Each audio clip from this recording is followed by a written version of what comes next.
gagawin din yung parang kapalit. Diba parang sa mga magulang natin, pag nag-wish tayo, kunyari si Jason, magre-request siya, o Papa, gusto ko ng bagong iPad. Siyempre si Papa niya, hindi naman agad-agad nabubunot ng pera, o Jason, ito yung 50,000, bumili ka ng iPad. Hindi naman ganon. Minsan ang mga magulang, meron silang nire-request din. Minsan, pwedeng sasabihin, o sige, bibilan kita ng bagong iPad, pero kailangan mataas ang scores mo sa second periodic exam.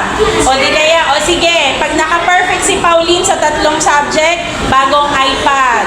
O di ba, may mga ganon. Yun din po yung sinasabi ko na pagsasakripisyo. Meron din tayong ibinibigay na kapalit para sa ating hinihingi. Ano?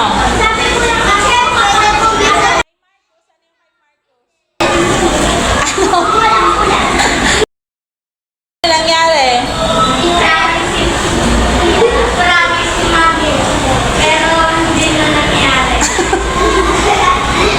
Aray ko! Siyempre, minsan kasi meron din mga reason kapag hindi natutupad ng magulang yung promise.